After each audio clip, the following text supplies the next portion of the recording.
এটা হচ্ছে আমার উৎস।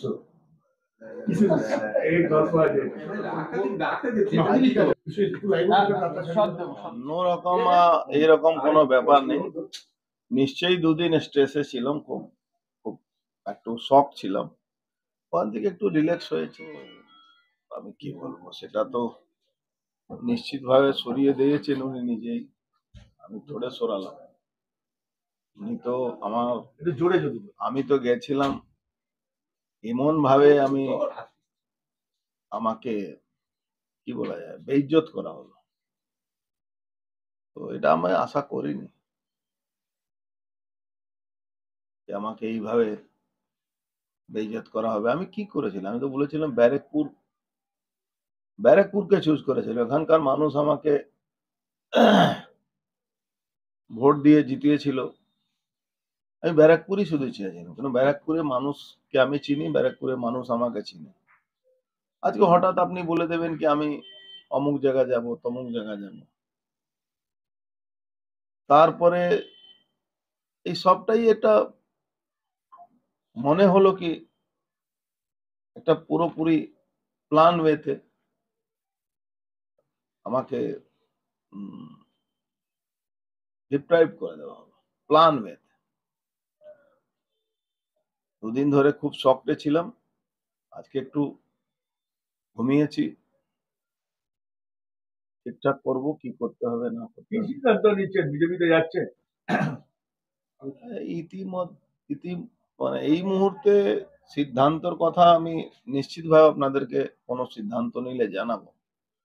এই মুহূর্তে আমি কোনো সিদ্ধান্ত কথা বলতে পারবো না। কিন্তু একটা জিনিস আছে কি, এখানে মনে হচ্ছে আমার প্রয়োজন নেই। যেভাবে আমাকে আমার ছুড়ে ফেলে দেওয়া হলো, আমার প্রয়োজনীয়তাটা কমে গেছে। তৃণমূলে আছেন না নেই? তৃণমূলে আছেন না নেই? তৃণমূলে যদি মানে একে যদি থাকা বলা যায়, সেটা আপনাদের ব্যাপার। তাহলে কি বিজেপি থেকে প্রস্তাব এসছে কোনো? থাকা আছি কি না আছি সেটা তো আমি বললাম না, কিন্তু আপনি যেটা বললেন আমি সেটাই বলছি কি, আমাকে দেখে মনে হচ্ছে কি এখন আমি কোথায় আছি না আছি, না সেই কথাটা আমি এখন বলতে পারছি না।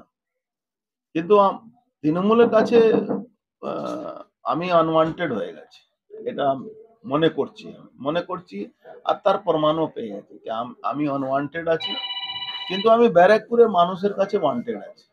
আমার ব্যারাকপুরের মানুষ আমাকে আশীর্বাদ দিয়েছিল, আশীর্বাদ আছে। আপনার মনে হচ্ছে কি, আপনার কি করে মনে হচ্ছে কি বিরোধী দলের মর্যাদা দিয়েছিলেন একটা সময় 2006 সেই গুরুত্বটা আছে? আমি যে 2006, 2001, 2000 এই লড়াই দিয়ে বা এখানে লড়াই করে জায়গাটাকে এস্টাবলিশ করেছিলাম, সেটা আমার সেই গুরুত্বটা আছে?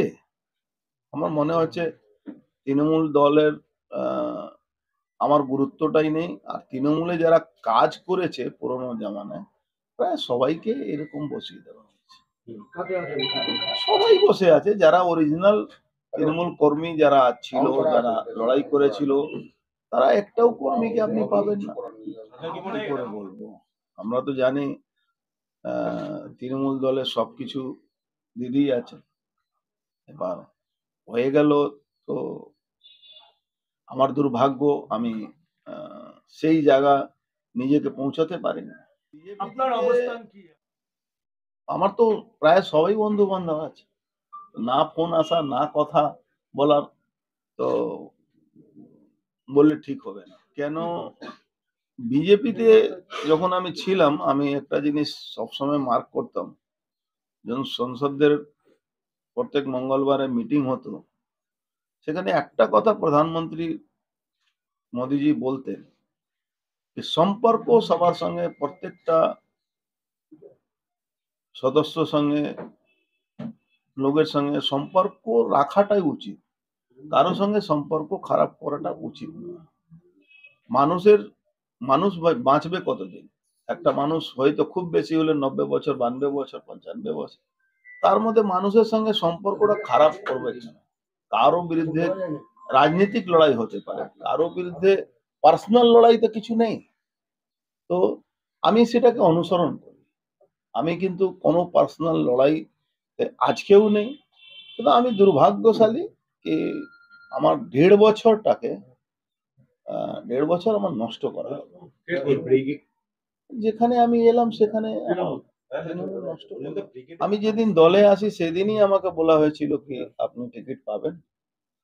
তারপরে আমার 5বার ইন্টারভিউ হলো, ইন্টারভিউতে আমি ফেল করে গেলাম, তাই জন্য টিকিট